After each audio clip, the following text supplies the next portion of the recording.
à Thessaloniciens, chapitre 4.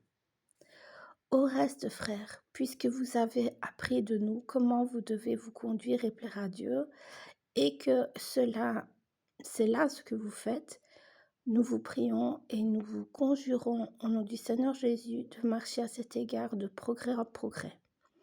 Vous savez en effet quel précepte nous vous avons donné de la part du Seigneur Jésus, c'est que Dieu veut, c'est votre sanctification, c'est que vous vous absteniez de la pudicité, c'est que chacun de vous sache posséder son corps dans la sainteté et l'honnêteté, sans vous livrer à une convoitise passionnée, comme font les païens qui ne connaissent pas Dieu, c'est que personne n'use envers son frère de fraude et de cupidité dans les affaires, parce que le Seigneur tire vengeance de toutes ces choses, comme nous vous l'avons déjà dit et attesté.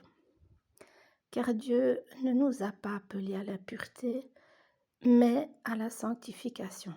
Celui donc qui rejette ses préceptes ne rejette pas un homme, mais Dieu, qui vous a donné son Saint-Esprit. Pour ce qui est de l'amour fraternel, vous n'avez pas besoin qu'on vous en écrive, car vous avez vous-même appris de Dieu à vous aimer les uns les autres. C'est aussi ce que vous faites envers tous les frères dans la Macédoine entière.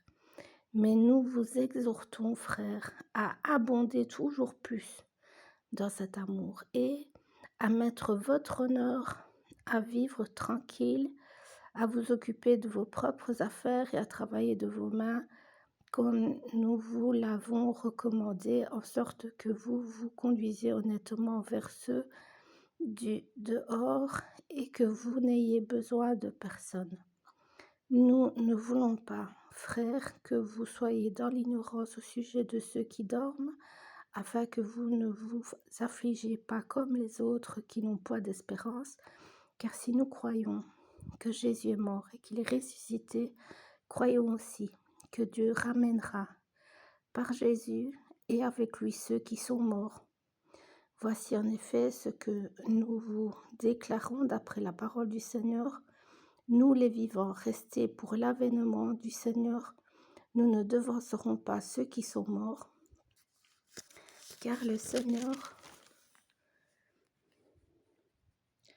lui-même a un signal donné à la voix d'un archange et au son de la trompette de Dieu descendra du ciel, et les morts en Christ ressusciteront premièrement. Ensuite, nous les vivants qui serons restés, nous serons tous ensemble enlevés avec eux sur des nuées à la rencontre du Seigneur dans les airs. Et ainsi, nous serons toujours avec le Seigneur. Consolez-vous donc les uns les autres par ces paroles.